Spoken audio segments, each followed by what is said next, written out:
Okay इस video में हम लोग जो है सेकंड लेक्चर पे टाइप्स ऑफ रिलेशन स्टार्ट कर रहे हैं। तो हमारे पास कुछ टाइप्स के होते हैं जिसमें से सबसे पहले आता है यूनिवर्सल रिलेशन। यूनिवर्सल रिलेशन क्या होता है? सबसे पहले मेरे पास जो सेट होगा वो ए है और मैं ए सेट को यूनिवर्सल रिलेशन कब क्रिएट कर सकता हूँ? जब मेरे पास रिलेशन होगा ए टू ए। अगर मैं ए सेट का रिलेशन विद ए के साथ करूँगा तो we are set it is a universal relation. Example, let say A के एलिमेंट है 1 2। अब मुझे ए ऑर्डर पेयर ए का रिलेशन क्रिएट करना है तो इट विल बिकेम 1 1 1 2 2 1 एंड 2 2। तो this is a universal relation हमारे पास ऑब्टेंड हो गया। ओके, सेकंड हमारे पास आता है नल रिलेशन। अभी नल रिलेशन से ये चीज़ तो आपको क्लियर ही हो गई है कि एम्प्टी कुछ प्रेजेंट होगा। तो जब हम नल रिलेशन की बात करते हैं तो अगर हमारे पास लेट एक सेट है उसमें एम्प्टी हमारे पास प्रेजेंट है, अगर किसी सेट में ऑलरेडी एम्प्टी ऑब्टेंड है तो आप मुझे बताइए ए क्रॉस ए के जितने भी सबसेट्स होंगे तो obviously they all became empty. ठीक है, तो जब हमारे पास एम्प्टी रिलेशंस प्रेजेंट होगा किसी सेट के साथ, चाहे वो लाइक भी हो या अनलाइक भी हो, तो that is called empty relation या नल रिलेशन हम बोलते हैं। तो बेसिकली हम लिखते हैं अगर नल रिलेशन सबसेट है, ये मैंने लाइक का लिखा, मैं अनलाइक सेट्स ले लेता हूँ। लेट से मैं ए एंड बी सेट ले लेता हूँ और हमने पहले ही कंसीडर कर लिया ए जो है वो एम्प्टी है, तो इसका एम्प्टी किसका सबसेट भी होगा? ए क्रॉस बी का भी होगा। ठीक है, जब हम नल सेट रखते हैं तो उसमें ध्यान रखिएगा जो डोमेन होंगे एम्प्टी सेट में, हमेशा जो डोमेन होंगे वो एम्प्टी होगा और जो रेंज अगर एम्प्टी सेट होगा, रेंज ऑफ एम्प्टी सेट वो भी एम्प्टी होगा। ठीक है, तो domain range both will be empty. Third हमारे पास आता है आइडेंटिकल रिलेशन। आइडेंटिकल रिलेशन या आइडेंटिटी रिलेशन भी हम यूज़ करते हैं सेट्स में। अब आइडेंटिकल क्या होगा? सपोज मेरे पास एक रिलेशन आर है और उसके एलिमेंट्स है ए कॉमा बी और मैं कह रहा हूँ ए रिलेट विद सेट ए कर रहा है एंड जो बी है वो भी रिलेट विद सेट ए कर रहा है। और किस टाइप से कर रहे हैं? सच दैट ए जो है वो बी के इक्वल है। तो दोनों इक्वल अगर मेरे पास होगा तो इसका मतलब है बोथ आर सेम। तो इसको मैं लिखूंगा आइडेंटिकल ऑफ ए रिलेशन और कैसे डिफाइन करेंगे? दैट इज ए कॉमा ए। ठीक है, ए कॉमा ए, क्योंकि दोनों हमने क्या करा, बोथ आर इक्वल हो गया, is A belongs to A set. इसी चीज़ को हम दूसरे तरीके से भी लिख सकते हैं। अगर मैं पहले इक्वल टू शो नहीं कर रहा हूँ, थोड़ा सा लंबे लैंग्वेज में लिख रहा हूँ, तो आइए हमने लिख दिया, ठीक है, braces bracket A comma B is such that A related to A, B related to A and A is equal to B. इस पूरी तरीके से मैं शो कर रहा हूँ। तो आप दोनों में से कोई भी रिप्रेजेंट कर सकते हैं, both are for identical relation हमारे पास होता है। ओके, नेक्स्ट हमारे पास होता है इनवर्स रिलेशन। जब हम इनवर्स रिलेशन की बात करते हैं तो इसका मतलब है कुछ इंटरचेंज हमारे पास हो रहा है। अब कैसे हो रहा है? लेट से मेरे पास ए टू बी एक रिलेशन है जिसका एक सेट ऑफ एलिमेंट मैंने ए बी लिख दिया। ओके, अब मुझे अगर इसका इन्वर्स करना है तो फिर ये बनेगा बी टू ए, और जब ये बी टू ए बनेगा तो हम इसको लिखेंगे बी कॉमा ए। अगर ये रिलेशन आर है तो this is are inverse relation. तो इनवर्स के ऊपर -1 का साइन लगा के हम ऐसे रिप्रेजेंट कर सकते हैं। ठीक है, तो this is a relation of inverse relation हमारे पास ऑब्टेंड हो गया। जब भी हम पेपर में शो करेंगे तो हम चेंज कैसे कर सकते हैं इनवर्स का? सपोज रिलेशन आर के जो डोमेन गिवन है उसको मैंने डी लिख रखा है और अगर मैं इनवर्स आर लिख रहा हूँ तो जो डोमेन का इनवर्स होगा वो रेंज हमारे पास हो जाएगा। और जो रेंज हमारे पास इनिशियली गिवन था, तो जो रेंज का इनवर्स होगा वो डोमेन हमारे पास हो जाएगा। तो ये चेंज हमारे पास हो जाते हैं। ए पहले डोमेन था, अभी ए क्या हो गया, रेंज हो गया। तो इस टाइप के रिलेशन को हम इन्वर्स रिलेशन बोलते हैं। ओके, नेक्स्ट एक क्वेश्चन मैं ले रहा हूँ, डिटरमाइन करना है डोमेन एंड रेंज। रिलेशन दे रखा है X comma X cube where X is a prime number less than 10 और आपको डोमेन और रेंज फाइंड करना है। तो सबसे पहले सॉल्यूशन में डोमेन जो होता है वो इनपुट होता है। अब मुझे बताइए वो सारे नंबर जो 10 से लेस है और प्राइम है। सोचिए आप,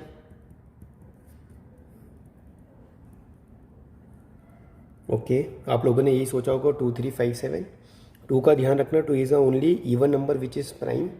प्राइम नंबर कौन से होते हैं, जो अपने आप से डिवाइड होते हैं और 1 से डिवाइड होते हैं, बाकी और किसी और से डिवाइड नहीं होंगे। तो जो मेरे पास x है वो डोमेन को इंडिकेट करेगा। तो डोमेन मेरे पास क्या हो गया, दैट इज 2 3 5 7। अब आते हैं रेंज के बारे में बात करना। जब हमें रेंज निकालना है तो हम एक्स क्यूब, पहला वाला एलिमेंट डोमेन के लिए होता है, दूसरा वाला रेंज के लिए होता है। तो मैं एक्स की जगह वैल्यू पुट करूँगा 2, 2 का क्यूब 8, 27, 5 का 125 और 7 होता है 343। तो ये हमारे पास रेंज आ गया। तो डोमेन और रेंज हमारे पास ऑब्टेंड हो गए। ठीक है, अब इसमें मैं एक और चीज़ इंक्लूड कर देता हूँ।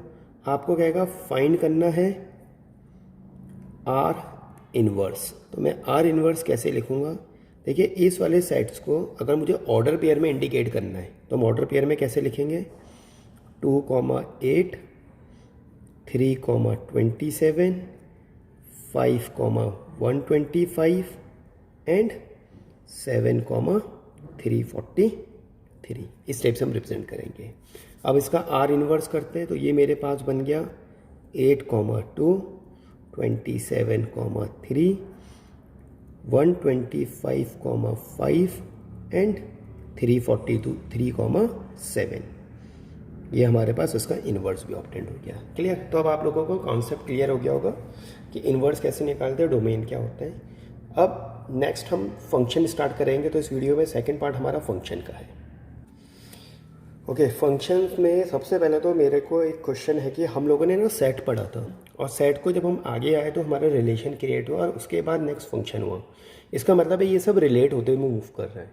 अगर सेट होगा तभी फंक्शन पॉसिबल है, तभी रिलेशन पॉसिबल है। अब जब रिलेशंस क्रिएट होंगे तो तभी हम उसमें फंक्शंस क्रिएट कर सकते हैं। तो इसका मतलब है फंक्शन जो है ये कोई स्पेसिफिक या पर्टिकुलर केसेस हमारे पास रिलेशन के होते हैं। तो आप सिंपल लिख सकते हो, ठीक है, it is a special case of relation। अब ये स्पेशल केस क्या होता है, तो इसमें क्या होगा, जो सेट होगा a set of order pair, हमारे पास ऑर्डर पेयर्ड हमारे पास होने चाहिए। ठीक है, जो भी सेट ऑफ ऑर्डर्ड पेयर होंगे किस टाइप से होने चाहिए, in which no two distinct ordered pair have same first element।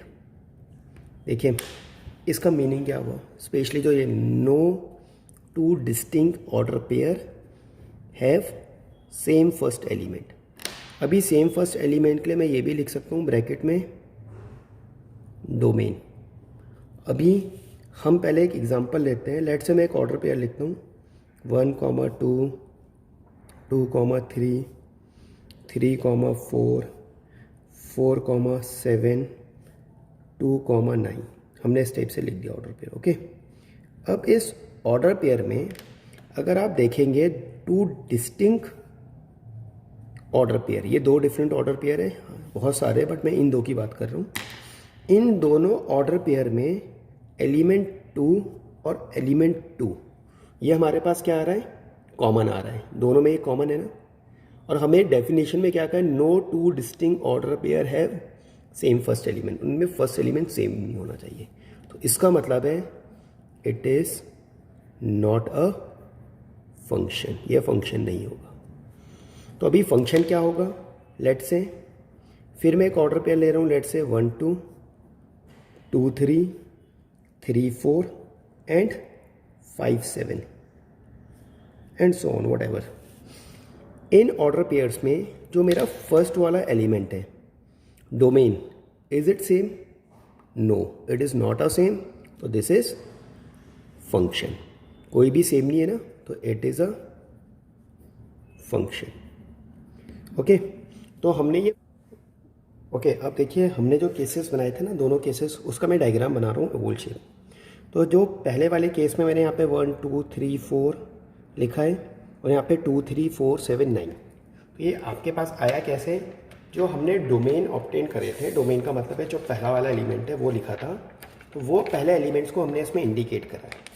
ठीक है, अगर आपको मैं फिर से दिखा दूँ तो ये 1 2 3 4 और फिर से 2 है, 2 फिर से इसलिए मैंने इसको नहीं लिखा हुआ है, और इसके साथ आ रहा था 2 3 4 7 9।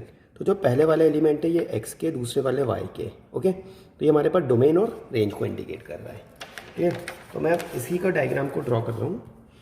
अब हमारा जो पहला केस था, 1 के साथ मेरे पास 2 था, 2 के साथ 3 इंडिकेट गिवन था, 3 के साथ 4 इंडिकेट गिवन था, 4 के साथ 7 इंडिकेट गिवन था एंड 2 के साथ 9 इंडिकेट था। तो देखिए जो इस साइड है ये प्री इमेज है, प्री इमेज, और दिस इज इमेज। अब मुझे बताइए एक ही चीज़ की 2 इमेजेस ऑब्टेंड हो सकती है? अगर किसी पर्टिकुलर थिंग की 2 इमेजेस ऑब्टेंड करवा रहा है तो इसका मतलब है नॉट अ फंक्शन, वो फंक्शन हो ही नहीं सकता है।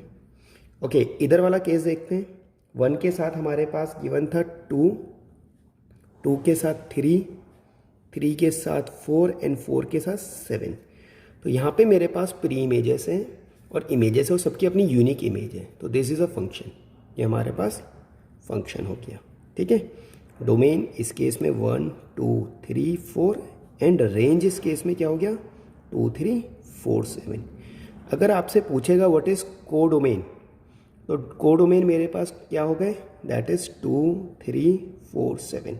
और जो मैंने ये केस निकाले, ये मैंने किस केस के निकाले, फंक्शंस के निकाले हैं, डोमेन एंड को डोमेन। तो अभी कुछ और मैं केसेस बना रहा हूँ, आप उसमें से देखेंगे फंक्शंस कौन कौन से केसेस में नहीं हो सकता है। तो आपको एक तो ये क्लियर हो गया है कि जो फंक्शन होगा उसकी जो इमेज और प्री इमेज होंगी वो एक दूसरे से रिलेट होती है, और एवरी प्री इमेज है वह यूनिक इमेज। तो एक पहली डेफिनेशन आती है, every pre image have a unique image. ठीक है, अब सेकंड केस में बनाता हूँ। लेट से मैंने एक केस ड्रॉ करा, जो भी मैं लेफ्ट साइड ओवल शेप बनाता हूँ that is for pre images होती है और राइट साइड इमेजेस होती है। ठीक है, ये एक स्टैंडर्डाइज रिजल्ट है मैथमेटिक्स में। और इधर मैं बना देता हूँ 4 7 8 9। ओके, अब मैं रिलेट कर रहा हूँ, 1 जो है वो 4 से रिलेट है, 2 7 से है और 3 8 से। जो ये एरो इंडिकेट करता है वो इंडिकेट करता है ये fx है और ये y है, x टू y के लिए मूव कर रहे हैं। ओके, अब इसमें आप मुझे बताइए इज इट अ फंक्शन और नॉट।